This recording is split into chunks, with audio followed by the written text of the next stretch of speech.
साथ में 33 करोड़ देवी देवता एक महीना माघ मास में यहाँ विराजमान होते हैं। जीवन रहते रहते जीवन को त्याग दे, इसलिए हम सबके नाम के पीछे त्यागी लगाया है। केले के पत्ते की लंगोटी होती है जो महात्मा लगाते हैं, इसलिए इसका नाम अखिल भारतीय श्री पंच तेरा भाई त्यागी नाम। पचाग्नि तप, इस शरीर को 5 प्रकार से तपाया जाता है। दुनिया में इतना सब पाप बढ़ रहा है, कैसे कटेगा? पहले तो आप देखिए कि सन्यासी और बैरागियों में जमीन आसमान, उनका अखाड़ा जूना अखाड़ा है, हमारा अखाड़ा दिगंबर अखाड़ा है। दिखाना तो आप ये भी चाहेंगे कि महाराज लोग बड़ी बड़ी चिलम में गांजा पीते हैं। जो नहीं देखा नहीं सुना, जो मन में न समाए। विज्ञान की दुनिया से एक अलग दुनिया है कि नहीं? विज्ञान का यहाँ क्या काम? कोई काम है? कोई काम नहीं। और कुंभ तो आज महाराज ये इतनी भीड़ हो रही, 90 के दशक में केवल महात्मा ही आते थे। अपने हिंदू धर्म की सबसे कठिन और सबसे महत्वपूर्ण यात्रा कैलाश मानसरोवर, जो आज चीन के कब्जे में, और महात्माओं की भीड़ जो है वो यही है। और अगले दिन सुबह 4 बजे उस 108 घड़े से स्नान होगा। यहाँ तक कि जो भगवान रखे जाएंगे उसके ऊपर भी छत नहीं।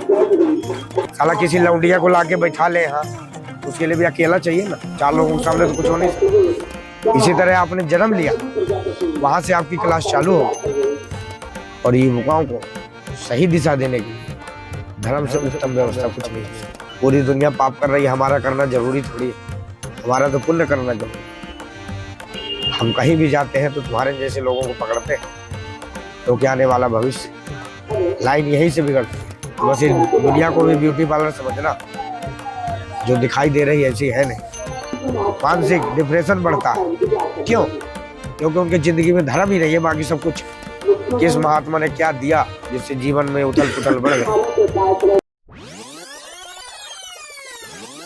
तो महाराज जी, सर्वप्रथम स्वागत है आपका प्रयागराज की पावन धरा पर और हमारे YouTube चैनल पर।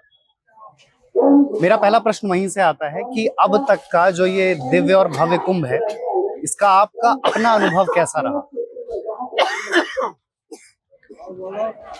इस दिव्य कुंभ का कुछ अनुभव ऐसे होते हैं जो शब्दों की चरम सीमाओं से बाहर होते हैं। देखो, शब्दों में बयान किया नहीं जा सकता। बाकी आप भी इतने दिनों से हैं, आपने स्वयं यहाँ अनुभव किया होगा। कुंभ एक गंगा स्नान करना ही माध्यम नहीं है। गंगा जमुना तो हमेशा बहती है, नहीं बहती। कुंभ में आने का मेन उद्देश्य होता है कि जितने संत भगवान हैं 42 किलोमीटर की धरती में बसे हुए, ये पूरे भारत की महात्मा, जो यहाँ से निकलने के बाद दोबारा आप सोचो इन सबसे मिले, असंभव।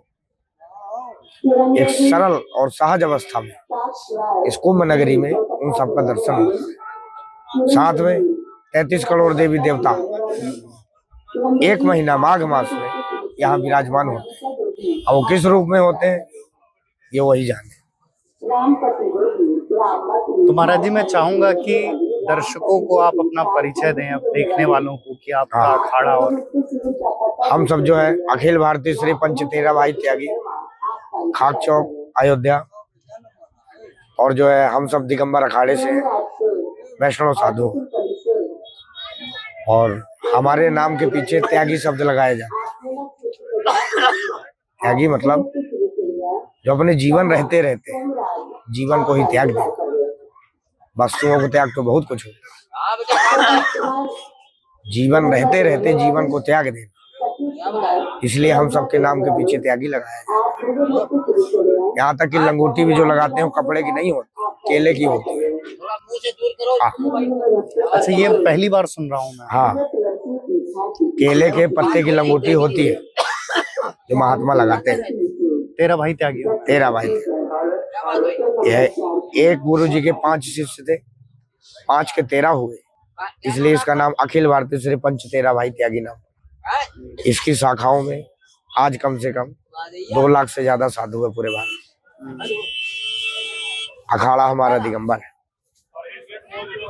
तो महाराज जी, महाकुंभ को देखते हुए, इस पर पढ़ते हुए हमें एक प्रक्रिया पता चली तप की, जिसे कहा गया अग्नि तप। पंचअग्नि तप उसको बोलते हैं। पंचअग्नि तप। तो मैं चाहूंगा कि आप सर्वप्रथम तो ये बताएं कि कौन सा अखाड़ा ये करता है, दूसरा किसे किस पंथ के या किस कौन से सन्यासी करते हैं, और तीसरा ये पूरी प्रक्रिया है क्या? सबसे पहले तो इसको त्यागी महात्मा करते हैं और दूसरा नहीं करता। ये त्यागियों का परंपरा से चलता आया हुआ है। पांचाग्नि तप, इस शरीर को 5 प्रकार से तपाया जाता है। सबसे पहले जब तक वो अग्नि नहीं तपी जाएगी तब तक भोजन नहीं होगा, फिर चाहे वो शाम को 5 भी बज सकते हैं। दूसरा, जमीन गर्म होती है। तीसरा, अग्नि स्वयं अपने आप में गर्म होती है। और चौथा, 12 बजे दोपहर को जब सूर्य भगवान सर के ऊपर आते हैं तो उसका अनुभव तो आपको स्वयं पता है। इन सारी प्रक्रियाओं के बीच में अग्नि में बैठना 2-2.5 घंटे और अपने इष्ट देव का नाम जो है उसका स्मरण करना सकल विश्व के कल्याण के लिए।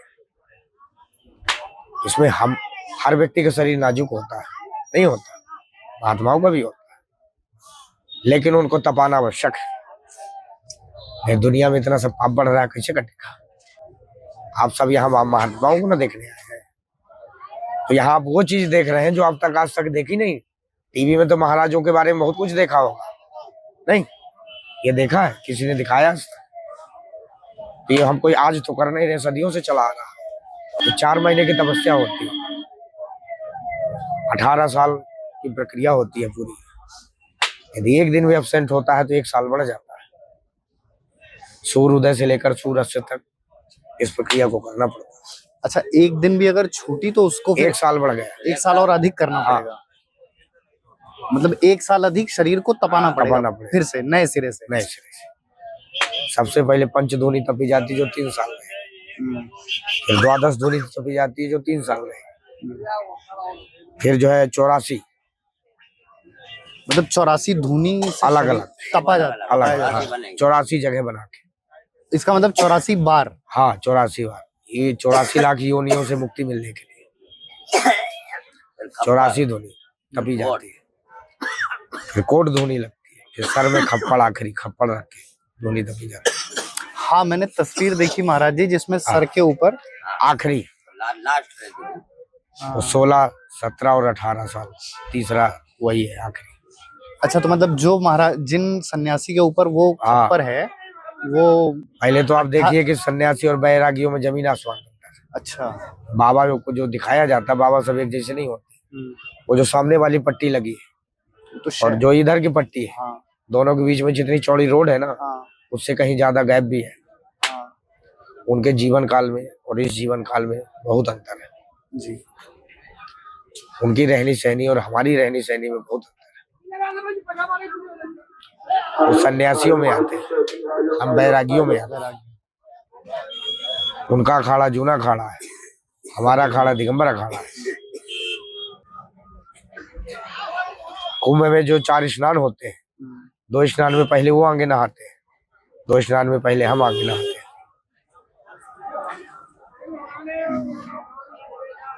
तो महाराज जी, अच्छा, आपने जैसा कि बताया और अब हमारी बातचीत की शुरुआत में ये चर्चा हुई कि इस प्रक्रिया के बारे में सार्वजनिक तौर पे कहीं कोई जानकारी बहुत कम नहीं है। नहीं है? क्यों नहीं? हाँ, वही मेरा प्रश्न है। आपकी एक आंखों से लाखों आंखें देखती है। अभी आपके ऊपर डिपेंड करता है ना, आप क्या दिखाना चाहेंगे। नहीं दिखाना तो आप ये भी चाहेंगे कि महाराज लोग बड़ी बड़ी चिलम में गांजा पीते हैं, ये भी दिखाया जाता है। दुनिया इसका क्या असर देखेगी? अधूनी भी दिखाई जाती है, उसका भी एक असर होता है। तो हमारे ऊपर है कि हम क्या दिखाना चाहेंगे। और इस महाकुंभ में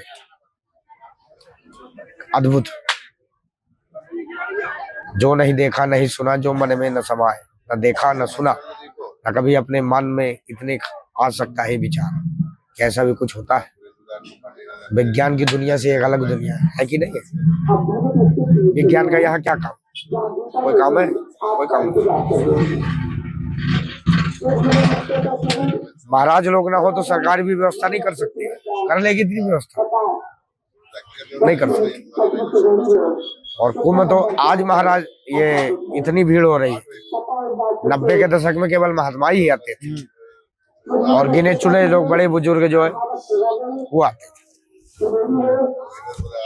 तो ये दिखाया इसलिए नहीं गया, कोई दिखाने वाला है ही नहीं, ना देखने वाला ना उसको समझने वाला। वो तो समझ से पढ़े लिखों के पढ़े चीज है ना वो। महाराज जी, 13 भाई त्यागियों के बारे में कोई एक और ऐसी बात जो आपको लगता हो कि, क्योंकि हमारा तो वैसी समझ सीमित है, मैं चाहूंगा कि आप उनके बारे में कुछ और ऐसा बताएं जो। हमारे पूज्य गुरुदेव भगवान, इन्होंने जो है पूरब से पश्चिम और उत्तर से दक्षिण पूरे भारत को पैदल नाप दिया। अच्छा। 42,000 किलोमीटर। अपने हिंदू धर्म की सबसे कठिन और सबसे महत्वपूर्ण यात्रा कैलाश मानसरोवर, जो आज चीन के कब्जे में, कम से कम 12-15 बार। तो 8 बार तो ये पैदल गए अयोध्या से। और आज भी 40-50 महात्माओं को लेकर पूरे देश का भ्रमण करते हैं। कई आश्रम होने के बावजूद भी आश्रम से कोई लेना देना। फिर त्यागी शब्द का मतलब ही क्या? पहनने को तो हम सब भी बहुत कुछ पहन सकते हैं, जो दुनिया सोच नहीं सकती वो भी पहन सकते, नहीं पहन सकते। फिर वो शब्द का जो अर्थ निकलेगा वो बेकार ही ना निकलेगा। आप सब यहाँ कुछ देखने आए, कुछ नजारा देखने आए। भीड़ तो पूरी दुनिया में दिखाई दे रही है, कहीं भी चले जाइए, हर रेलवे स्टेशन में भीड़ नहीं बैठी। और महात्माओं की भीड़ जो है वो यही है। महाराज जी, जैसे कि ये आप बड़ी सुंदर बात है कि आप कोई अनुष्ठान करते हैं जन कल्याण के लिए, फिर भी उसके बारे में लोगों को बताते नहीं। और अच्छा, इस प्रकार के और भी अनुष्ठान हैं जिनका लोगों को ज्ञान न हो, उसके बारे में अगर कुछ भी बता। क्या जी? ऐसे और भी कोई अनुष्ठान हो जिन। हाँ है। कौन सा? ये गर्मी का है, गर्मी की प्रक्रिया है। अब ठीक इससे विपरीत ठंडी की प्रक्रिया होती है। शाम को 108 मिट्टी के घड़े भरे जाते हैं। कितने? 108। और अगले दिन सुबह 4 बजे उस 108 घड़े से स्नान होता है। तो जनवरी की ठंड में मटके का भरा पानी, तो अंदाजा लगाया जा सकता है कि पानी में क्या क्षमता होगी। उसको भी नहलाने के लिए 2 घंटे लगते हैं। माला जाप होगा और 2 घंटे मटके से नहाता है। जो मटके शाम को भरे जाते हैं उनका पानी कैसा होगा जनवरी की ठंड में, वो भी 4 महीना। हम सबका जो अनुष्ठान है वो दिशा और मौसम के विपरीत चलता है। अच्छा।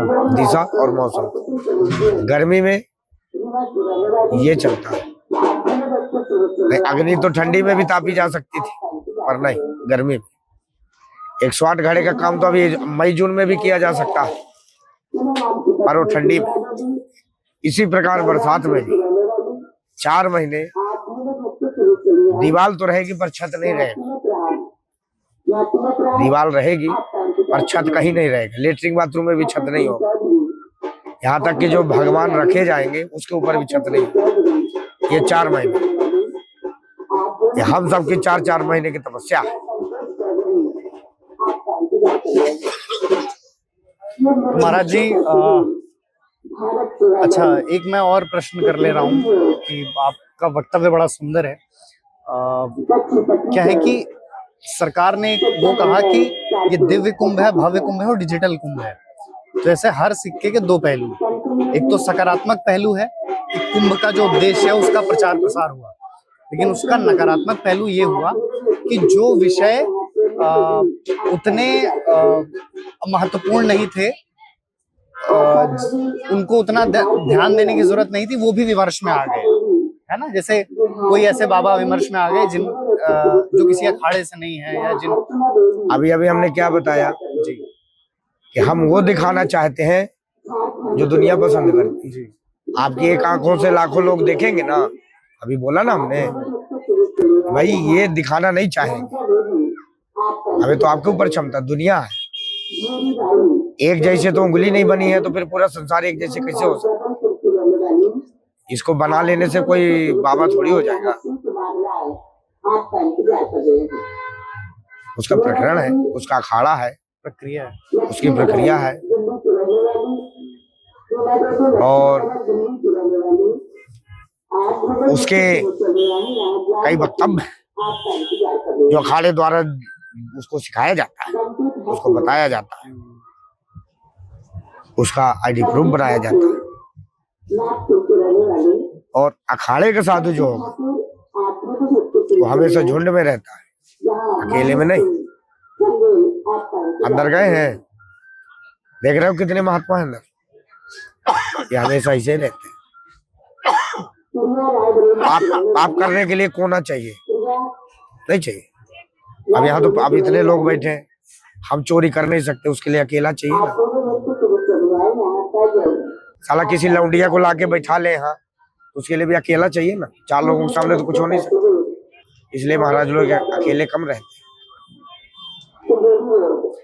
तो महाराज जी मैं चाहूंगा अंत में दर्शकों को, हाँ भक्तगणों को और मुख्य रूप से युवाओं के लिए, हाँ, क्योंकि मुझे लग रहा है कि आप भी युवाओं से बहुत क्या बात, बहुत ज्यादा। हाँ, तो मैं चाहूंगा कि वो ऐसा संदेश दें जो कुंभ का के असल उद्देश्य को परिभाषित करता हो। नई युवकाओं को सबसे बड़ा धर्म,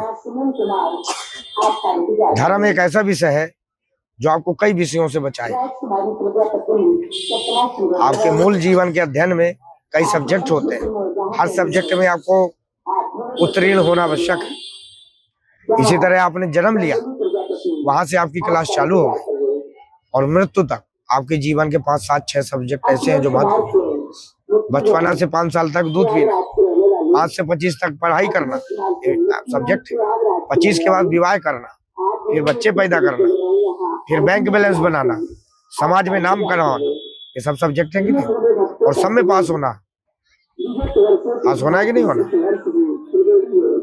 इसी प्रकार धर्म भी एक सब्जेक्ट है इससे जुड़ा, जो आपको करना पड़ेगा। प्रेम से करें, देख के करें, नाराजगी में करें, कैसे भी करें, वो करना पड़ेगा। प्रेम से कर लिए तो आपके जीवन में कुछ ऐसे पहलू हैं जो आप नहीं भी करना चाहते फिर भी आपसे हो जाता है, वो धर्म वहां आपको बचाता है। और युवकों को सही दिशा देने के लिए धर्म से उत्तम व्यवस्था कुछ नहीं हो सकती। ना कोई टीचर, ना कोई माँ बाप, ना कोई मित्र, ना कोई पत्नी उसको नहीं सिखा सकती। एक धर्म ही एक ऐसा पहलू है, यदि वो धर्म में है कहीं ना कहीं थोड़ा बहुत भी, एक बार चोरी करने से पहले 5 बार तो सोचे। यदि उसके अंदर धर्म की नदियां थोड़ी बहुत भी बह रही है तो, और नहीं तो भ्रष्ट होने के तो 1000 रास्ते खुले हुए, बनने का एक ही दरवाजा है, भ्रष्ट होने के 1000 दरवाजे। पूरी दुनिया पाप कर रही है, हमारा करना जरूरी थोड़ी है, हमारा तो पुण्य करना जरूरी नहीं। इतनी दुनिया पाप कर रही है तो हम भी कर लेंगे पाप, तो कोई अंतर नहीं पड़ता। रोज का अरबों की चोरी होती है पूरे देश में, हम भी 2-4 लाख रुपए चोरी कर लिए तो कोई फर्क नहीं पड़ता। परंतु पूरी दुनिया धर्म नहीं कर रही है। यदि उस दुनिया में आप अकेले व्यक्ति हैं, यदि एक धर्म कर रहे हैं, उससे बहुत बड़ा असर होता है खुद के जीवन में, परिवार के जीवन में, माहौल, गांव घर के माहौल और शांति संगति में इसका बहुत बड़ा असर होता है। हम कहीं भी जाते हैं तो तुम्हारे जैसे लोगों को पकड़ते हैं, क्योंकि आने वाला भविष्य लाइन यहीं से बिगड़ती है, और यहाँ से बिगड़ गई तो फिर तो गया। क्योंकि जो आपको डिजिटल दिखाई दे रहा बस उतनी तक सीमित है।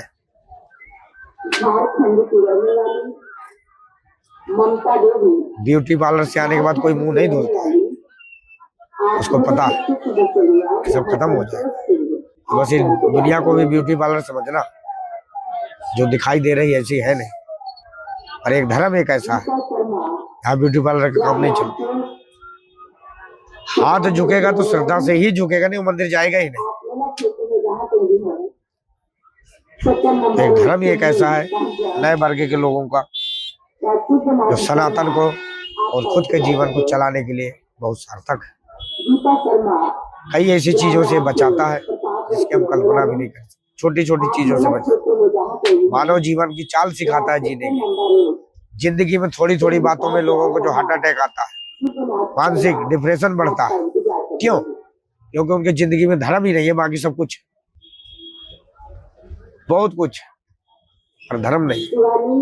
तो थोड़ा भी कुछ उनका कुछ बिगड़ा तो धड़कन चालू, हार्ट अटैक खत्म। महात्माओं को सब उजड़ गया, वो फिर भी ऐसे बैठा लकड़ी जुगाड़ करके। और एक व्यापारी का सिर्फ एक महीने की चोरी चला गया, 1 महीने की पेमेंट, हार्ट अटैक में मर गया। दोनों इंसान, दोनों की उम्र में भी कोई फर्क नहीं, लेकिन सोच एक धर्म से जुड़ा हुआ है, एक दुनिया से जुड़ा हुआ है। आग लग गई तो लग जाने तो फिर इकट्ठा कर ले। और वो उतने में सीमित रखा कि मेरा सब कुछ चला गया, तो उसको ये याद नहीं रहा ना कि अगला महीना फिर आएगा। सीमित। तो धर्म जीवन में बहुत ज्यादा महत्व। आप प्रेम से करो, जबरदस्ती करो, देखा सीखी करो, कैसे भी करो, पर ये करना बहुत आवश्यक है। नहीं किया तो फिर जो यहाँ दुर्दशा तो है, जो है वो तो ठीक है, और ये दुनिया के बाद एक और दुनिया, वहां फिर तो सबके हिसाब किताब हो ही जाता है। और जानते हुए भी दिल में कुछ ऐसे पाप होते हैं जो छोटे मोटे होते रहते हैं, हमसे भी होते हैं, सबसे होते हैं। और ठाकुर जी को याद करने से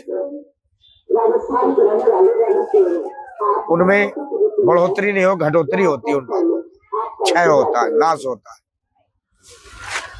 महाकुंभ में आने का उद्देश्य दर्शकों को ये नहीं है कि हम आए। आधे लोग तो नंगा बाबा को देखने जाते हैं, क्या देखना उनसे तो बात भी नहीं कर सकते। आप यहाँ देखने भर उद्देश्य से नहीं ना आए हैं। गंगा तो हमेशा बहती है, कभी भी आ जाओ। महात्मा लोग हैं, चाहे कैसे भी दर्शन करो, पर सीखा क्या, उनसे लेकर क्या गए? आए महाराज, हाथ जोड़े चले गए। वो तो कहीं भी हाथ जोड़ लो, यूट्यूब के सामने ही हाथ जोड़ लो, कहीं भी जोड़ लो। उनसे लिया क्या, उनसे मिला क्या? किस महात्मा ने क्या दिया जिससे जीवन में उथल पुथल बढ़ गई, या उथल पुथल जिंदगी शांत हो? दोनों बातें। माला सीधी भी जपी जाती है और उल्टी भी जपी जाती है, नहीं?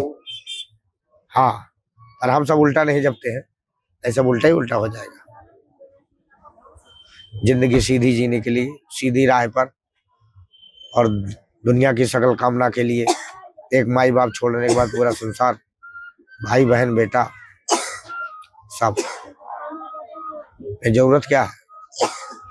इतना सुंदर भगवान ने शरीर दिया, उसको जलाने के लिए कोई जरूरत नहीं। और जरूरत है, वही बात है। पूरी दुनिया पाप कर रही है, हमारा करना जरूरी है, हमारा धर्म करना। पाप तो सब कर ही रहे, हम भी कर लेंगे तो कोई फर्क नहीं। हाँ, और कोई जिज्ञासा शंका मन में?